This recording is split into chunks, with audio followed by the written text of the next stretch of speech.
What's up, everybody? Welcome back to another episode of Ben on Sports. This episode is our another week 33 of the NASCAR weekly predictions and preview series. Let's get into it. Going in to the Charlotte Roval, the last race of the round of 12. And we'll have 4 eliminations this week in what is assuredly a crazy race. There's a reason why they put the Roval here when they created it. And there's a reason why it's always chaotic. Thankfully for Chase Elliott, he locked himself in, going 10th to 1st in overtime to win the race, including the last restart, a phenomenal last restart. 5 Toyotas. Toyotas ran 1 through 5. Elliott still won the race in just 2 laps. And speaking of that, Toyota kind of sold. For a multitude of reasons, obviously the most notable being this third point I'm about to get into here. Bubba Wallace and Denny Hamlin get together coming out of turn 4. Chase Elliott goes whoop right underneath of them for the victory after Christopher Bell and Bubba Wallace were racing each other hard for multiple restarts. Chase Briscoe even got a run once. Brings me to the question, is Denny Hamlin in the wrong? My response is nobody. I don't think anybody's in the wrong. Bubba Wallace has every right to be pissed off. That's just how NASCAR is now. Not that people were never pissed off with each other, but the way the playoff format is set up, guys, this happens. One race and you're into the next round. Bubba Wallace has come into this race, 28 points out underneath the cut line? This win would have locked him in and brought him from a very dire situation this week. He has every right to be mad. But Denny Hamlin has every right to race for the win. Because, guys, I'm sorry if this offends you. We shouldn't be taking team orders. Denny Hamlin shouldn't be cutting brakes on the 3 cars that he owns. Toyotas shouldn't just not race Toyotas for the win because they're both Toyotas. This is what we want as fans. Would you rather Denny Hamlin just be like, I could have gotten into that corner, but I let off the gas and let Bubba Wallace win, so he locked into the playoffs? That's not competitive. That's not what you do at the highest level of sports. Denny Hamlin has his own race to run, and we should want them racing as hard as they can. Now, will Toyota probably be upset that they had 5 Toyotas in the top 5 to start the last restart and lost? Probably. Be faster or race cleaner or don't have the power steering go out in your car. Maybe that was part of it. I've heard Denny Hamlin's side, and his most memorable quote is, I don't feel bad I did it, and on Sundays I'm the driver of the 11, not the owner of the 23. I think that's fair. Bubba Wallace and the 23XI, both of their remaining cars, are probably getting eliminated this weekend unless they have a win. And whose fault is that? Probably 23XI, guys. They came to New Hampshire and they were super, super slow. It's just a fact of life. You can be frustrated that Denny Hamlin put your favorite driver in the wall, but don't act like Bubba hasn't done it. Don't act like Bubba didn't race people hard. Don't act like anybody else in the series doesn't race somebody hard for the win. It's just the nature of the beast. And speaking of that, Denny was the best car, and I understand why he wanted to win that race with everything that was enveloped for him. That would have been his 60th career win. It would have put him into the next round. He's still a playoff driver, even if he's in a much better situation on points. It would be at the place I believe he made his first career start. There was a lot there for Denny Hamlin. And to be quite honest, while I'm not saying this is all necessarily the same thing, let's not act like Bubba Wallace raced people super hard. In the top 5 in the last stage, he put Chase Briscoe into the wall off of a restart. Not when he restarted first. It was earlier on in the third stage when Denny Hamlin was still out front. But Briscoe raced him clean. And then Bubba Wallace, it was for third place. Briscoe passed Bubba on a restart for third, and then Bubba tried to get back by Briscoe and put him in the wall, which made him lose another position, and he hurt another Toyota's race, but nobody cares about that. Bubba and Christopher Bell raced hard and clean. Kind of. Christopher Bell did get in the wall, but I don't think it was really contact made. I think it was just a bad aero spot. Bubba Wallace blocked another Toyota, Chase Briscoe, on one of the restarts all the way down to the white line when Briscoe had a run to take the lead. And guess what? I'm not mad about any of it because not that I'm a fan of necessarily any of these drivers, But I'm not mad at any of it because that's just how NASCAR racing is now. And if you don't like it, then you need to change the way NASCAR races. You need to change the culture we're currently in. I say all of that to say, Denny Hamlin isn't in the wrong. He did what everybody else would have done, and Bubba Wallace himself raced people just as hard throughout this race. Let's move on to the next point. Got hung up there. Carson Hocevar find a controversial year gets even more controversial. I don't know if you saw the video of it. The video is out there on the internet. What isn't out there on the internet? Carson Hocevar, after he hooked up to the tow truck, started spinning his tires. Can't do that. It's a dumb mistake. I know Carson Hocevar is super young and has a lot of life to learn right in a short period of time, has all the talent in the world, and there's a lot of things that I think he does that are good for the sport. They're funny, but it's just another example of this fine of him needing to mature sooner rather than later, because that's not a great look for Spire or Carson Hocevar. Who can win below the cut line? The 4 drivers below the cut line this week, as you will see the point situation later on in this episode. Ross Chastain, Bubba Wallace, Tyler Reddick, and Austin Cindric. Historically, Austin Cindric is a good road course driver. I don't know if he has what it takes to win, because remember, we're trying to beat Shane Van Gisbergen, right? I think Tyler Reddick is probably the best road course car and the best road course driver out of all of them. Bubba Wallace has been getting pretty solid top 10 speed this season on road courses. Ross Chastain has had speed on road courses, and his teammate is the one that has won 4 road course races this year. So if I had to get odds, I'd go Tyler Reddick has the best odds of a driver coming below the cut line to win. Then I'd give it to Ross Chastain. But Ross Chastain doesn't need a win. I mean, he's only 13 points back. In theory, he can make up those points on the cut line to get in to the playoffs. Randall Burnett is moving organization, somebody that, has a decent track record, but it's not working with him at RCR and Kyle Busch. Both of them, I think, are suffering, and sometimes you just need a new situation for the driver and the crew chief, whether it's a different team, but it's separating, whatever it is, and he is moving to crew chief for Connor Zilisch, the best prospect I think we've seen in a while in NASCAR, at least on the road courses, even though he's won plenty of oval races at the Xfinity level as well. So Randall Burnett bringing an experienced crew chief to Trackhouse Motorsports, and a very young rookie making his debut. He really has already made his debut, but because of NASCAR rules, he is still a rookie next season. And I think that'll be interesting to watch. Does Kyle Busch end up leaving RCR? Does Kyle Busch retire? And at the end of 2026, who will be Kyle Busch's new long-term crew chief? My last question here. Is NASCAR finally listening, right? Are they finally listening to the fans? Last week, they started to discuss that apparently there's more and more belief of a full season points format, something that I've seen a lot of fans craving and asking for from NASCAR. Maybe those viewership ratings are telling them a story that, despite what they think, they're not always right about everything. And the fans are really what is the most important part. NASCAR also announced that they're open to significantly increasing the amount of practice. I've seen a lot of people that all season, even going back to last season, that wants NASCAR to implement more and more practice. They used to do it all the time. It helps make the cars better. It gives you more time to see the cars at the racetrack. You can really get good racing because the more practice you have, at least in theory, the more people have to work on their cars and make them better and faster. And usually it makes it better for the top drivers to be consistent. And the last thing, more practice, full season points, potentially more horsepower. I've seen some whispers about potentially adding more horsepower to change the racing at some tracks. I've also heard people say that won't do the entire thing. But I'm glad that NASCAR is listening and trying to find solutions.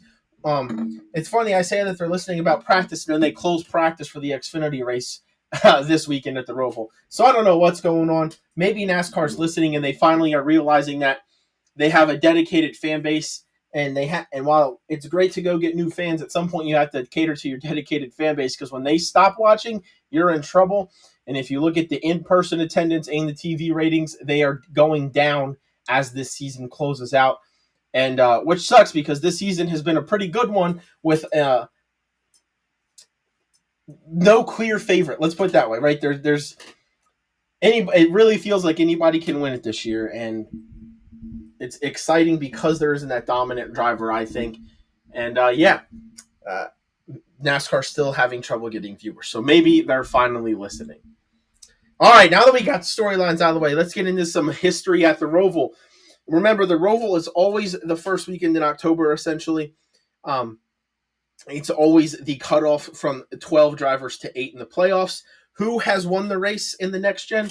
Christopher Bell in 2022 in that memorable championship 4 run. AJ Allmendinger it last or 2 seasons ago in 23, and then last season Kyle Larson won the race. Best average finish. AJ Allmendinger, the dinger, the road course ringer, at an average finish of 3.7. That's pretty darn good. Christopher Bell at 6, Kyle Busch at 6.3, William Byron at 7, and Tyler Reddick at 8.3. I see a lot of Chevy and Toyota on these stats. I don't see a lot of Ford, and I feel like outside of maybe 1 or 2 drivers, it's pretty much always the case on these road courses in the next gen. I will say the reason why you don't see SVG on best average finish is because he's only raced once at the Roval, and he got a 7th place finish. But you can't race 1 out of 3 races and me count you for best average finish. Most top 5s. 4 drivers have 2 top 5s at the Roval. AJ Allmendinger, Christopher Bell, Kyle Busch, and William Byron. So 2 of the 3 winners. And then the top 4 average finishes on the course. That makes sense. 7 drivers have 1 top 5. Joey Logano, Kevin Harvick, who was retired, obviously. Chase Elliott, Kyle Larson, Austin Cindric, Justin Haley, maybe a surprise for some of you, and Ty Gibbs. Most top 10s, Allmendinger, the only driver with a top 10 every race at the Roval in the next gen car. 8 drivers tied with 2 top 10s, so 2 out of those 3 races. Those drivers are Christopher Bell, Kyle Busch, William Byron, Tyler Reddick, Christopher Buescher, Joey Logano, Bubba Wallace, and Chase Elliott. So a lot of the guys you would expect to be up there on road courses. Remember, the Roval is a road course, but there's also an oval component, hence the name the Roval. So sometimes it's not quite all the way road course ringer. But I still think this is effectively a road course, even with the banking and some of the back straightaway and turn.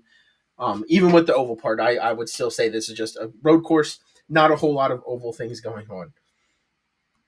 Favorites to win at the Roval.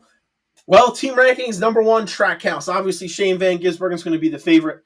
There is no Connor Zilic this weekend, but Ross Chastain, he's bringing some more speed. He was fast at Watkins Glen, the last road course the series ran at.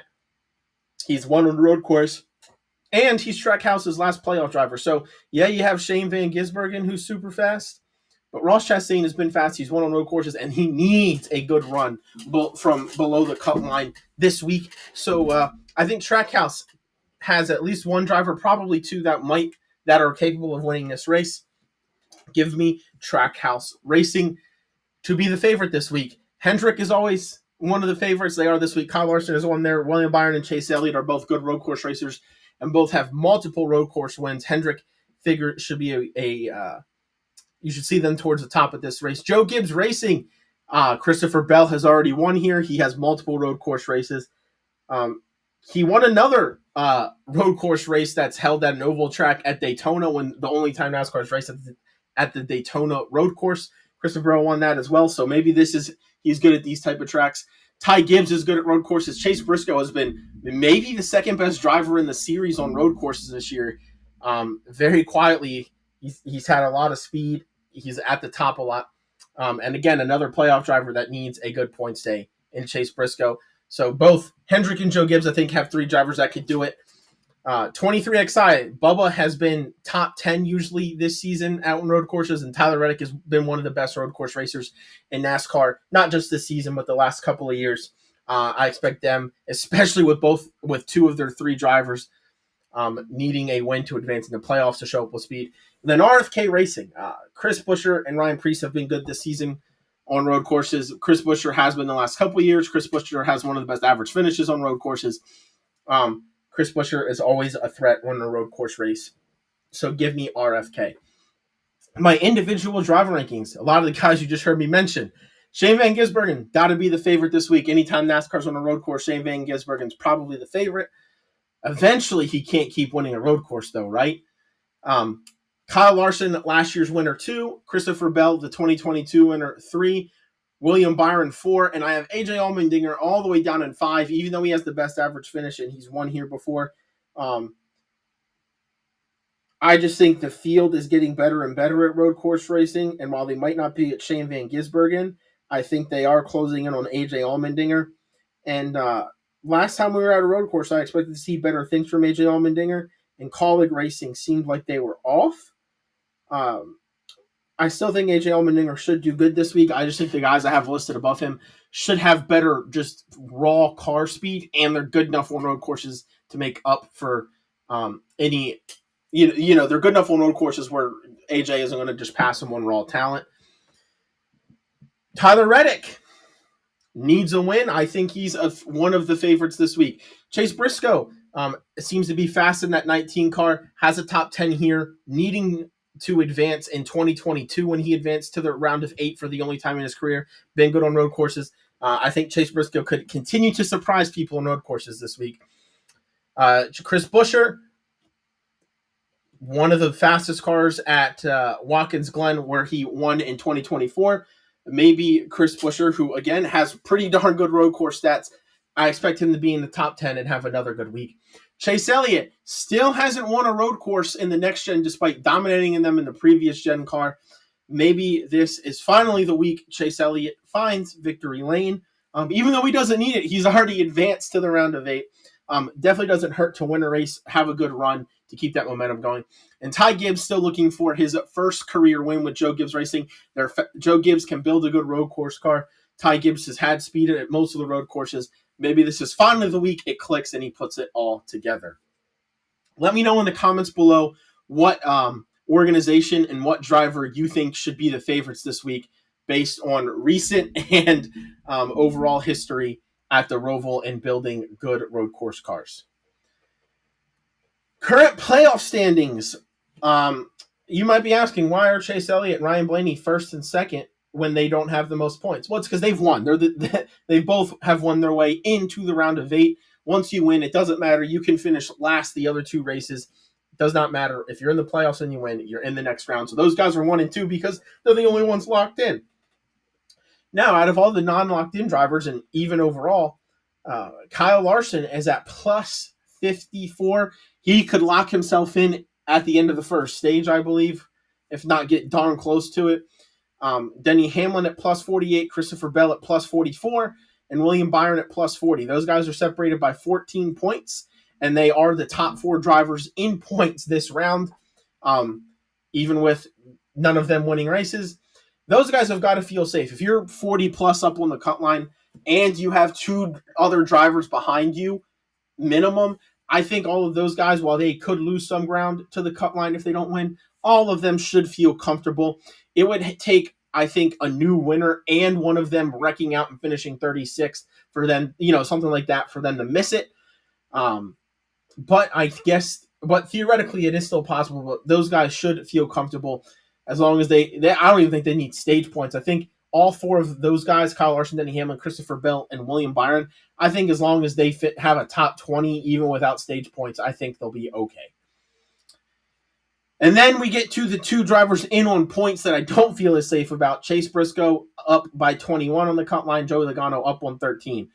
A wreck or a blown engine or something like that could be catastrophic for both of these drivers. And with a new winner, probably would not, like a winner below the cut line would probably knock them out if they had those issues. Chase Briscoe has been good on the road courses this season. So I better than Joey Logano, but Logano always seems to find a way to have good days and get enough points. So both of those guys are saying, hey, if we don't wreck and there's not a winner from below the cut line, we're probably okay. But I see Chase Briscoe and potentially Joey Logano. You talk about flipping stages and stuff like that. Some drivers pit 2 laps early to try and win the race and come out for track position, which the Roval historically has been a massive track position race. And then you see some drivers that just stay out at the stage to get stage points. I think Chase Briscoe and Joey Logano could both be drivers that go for stage points over a win this race. Definitely Chase Briscoe, especially if they qualify well and they're near the front. I could definitely see stage points to be had for those two drivers just to try and increase their point gaps. I think solid days for Chase Briscoe and Joey Logano would lock them both in. But Ross Chastain is only minus 13 on Joey Logano, and I think Ross Chastain is a better road course racer than Joey Logano. That battle is very interesting to me. If nobody in red wins and it becomes a point battle, I think this Joey Logano and Ross Chastain point battle could get very close by the end of this race, assuming Ross Chastain goes for points instead of winning. Now, if he goes for winning the race, he's not going to be getting stage points probably in the first and second stage because he's going to be early pitting trying to flip the stage. But if he goes for points and there's no new winner or no winner from below the cut line, I think Ross Chastain has a chance at catching Joey Logano. Not as much of a chance at catching Chase Briscoe unless Briscoe gets spun or something. Bubba, 26 points back. Tyler Reddick, 29 points back.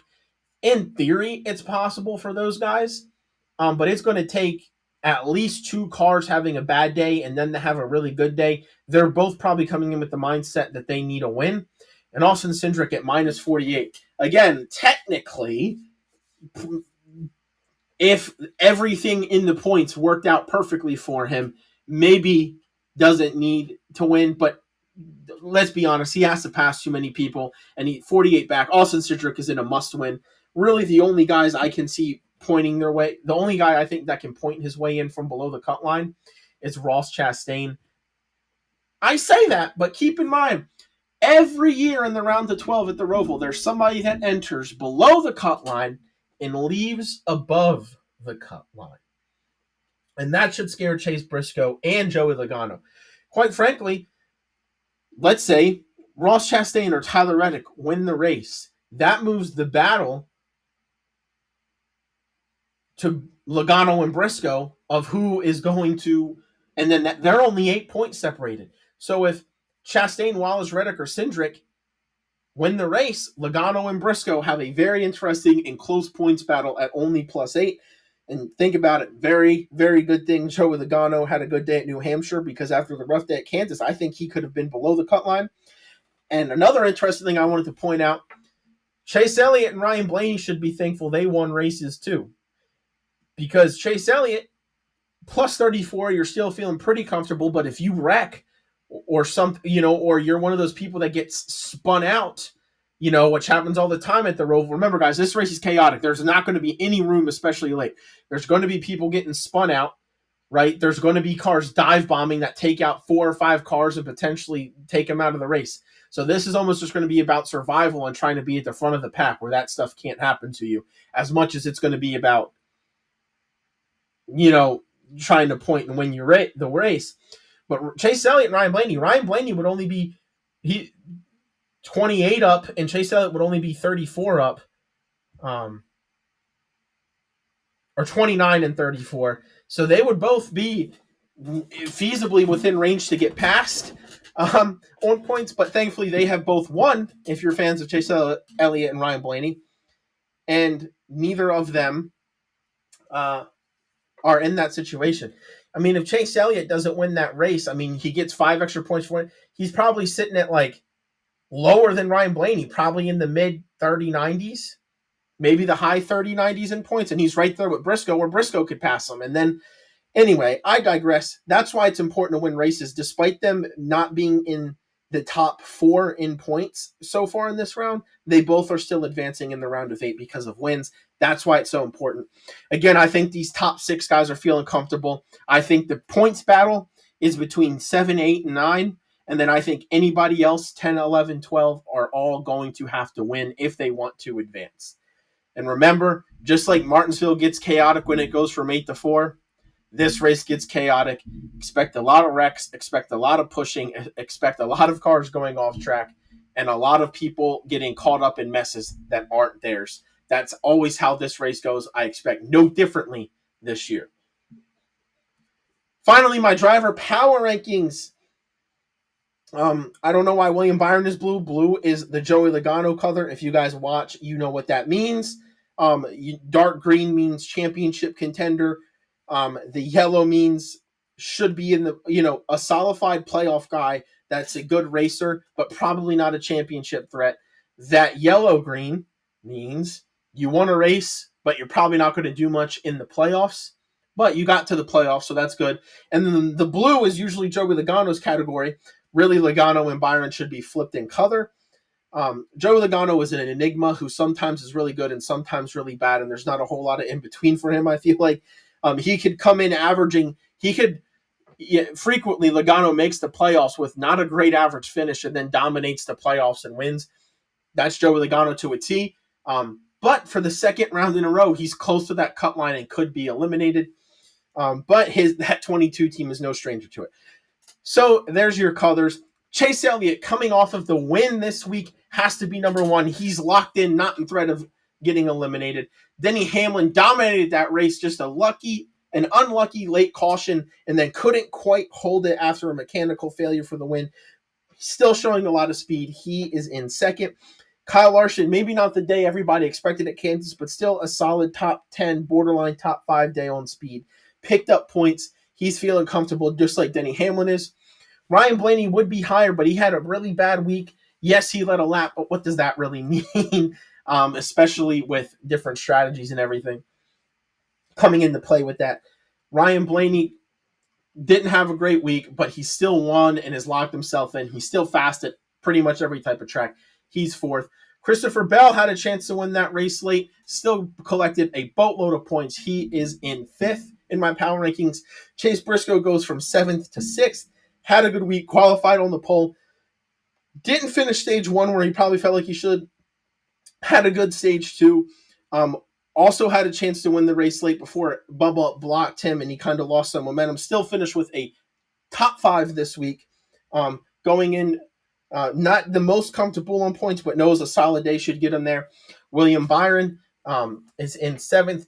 I know he ended up with an okay finish, but they did that 2014 did not look like they had a lot of speed and did not look like they were good enough at Kansas. So he continues to drop. Logano, again, nobody in Penske had a good week. Logano is in eighth. Ross Chastain might be higher, but he's definitely, I think, the best right now of the cars below the cut line, but still not the same speed as those in front of him. Reddick and Wallace both had speed, not enough for me to put him ahead of Chastain, who also had some speed. Bubba could have gone way up this list with a win, but he did not. And then Cindric was a non-factor pretty much all weekend, was putting down a fast lap in qualifying before he got into the wall, and then never quite had that same speed the rest of the weekend. There are the power rankings. There are the point standings. And with that, it concludes the episode. Please, please, please like, comment, subscribe. That's how you help me most as a creator. Follow me on X. Ask questions to me on X. Ask questions in the YouTube comments. Remember, give me who your favorites, both as an organization and as a driver, are this weekend.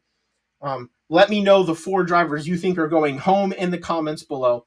And most importantly, as I tell you guys every weekend, find a couch, watch some sports. Playoff baseball is here. Great college football slate. Great NFL slate. Hockey is coming next week. Maybe you guys should be on the lookout for a little something dropping about that. It's almost NBA time as well. Have a great weekend. Find a couch. Take care of yourself. Take care of your family. Stay safe. It's a crazy world. Thank you for taking time out of your days, your weeks, and your lives for listening. Peace out.